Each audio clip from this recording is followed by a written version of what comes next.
Hi, how are you? ఎలా ఉన్నారు? అందరు బాగున్నారా? ముందుగా వినాయక చవితి శుభాకాంక్షలు. అందరికీ ఆ విఘ్నేశ్వరుడి ఆశీస్సులు మీ అందరికీ కలగాలి.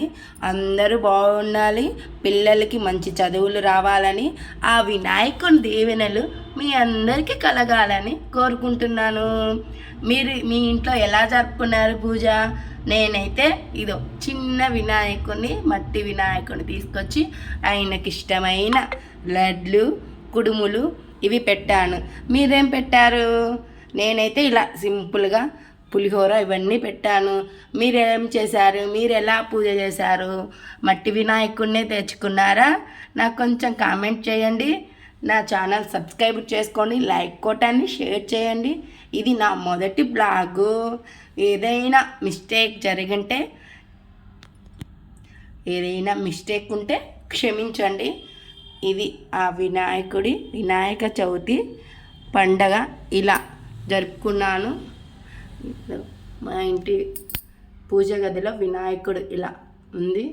ఎలా ఉంది? బాగుందా? మీ పూజ ఎలా జరిగింది? అంతా బాగుందా? చూడండి.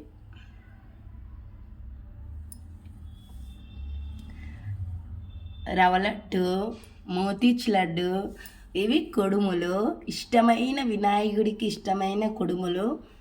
తర్వాత లడ్లు, పంచామృతము, కేసరి, వడలు, పులిహోర, పప్పు, అది ఉల్లగడ్డ తాలింపు.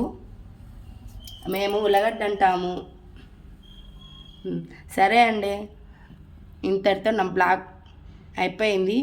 ఏదైనా మిస్టేక్ ఉంటే క్షమించండి. ఫస్ట్ నా ఛానల్ సబ్స్క్రైబ్ చేసుకోండి, లైక్ కొట్టండి, షేర్ చేయండి. ఇలాంటి ఎన్నో వీడియోస్ పెడుతుంటాను. ఇది నా మొదటి బ్లాగు. ఏదైనా ఉంటే మరీ చెప్తున్నాను. ఏదైనా మిస్టేక్ ఉంటే క్షమించండి, లైక్ కొట్టండి, సబ్స్క్రైబ్ చేసుకోండి. 1 సెకండ్ మళ్ళీ చెప్తున్నా, వినాయక చవితి శుభాకాంక్షలు. ఆ వినాయకుడు, వజ్ర వినాయకుడు మీ అందరికీ సంతోషాలు ఇవ్వాలి. అందరం బాగుండాలి, అందులో నేను ఉండాలి, ఆ కుటుంబం ఉండాలి, అందరూ బాగుండాలి ఫ్రెండ్స్. బాయ్ ఫ్రెండ్స్, నమస్తే.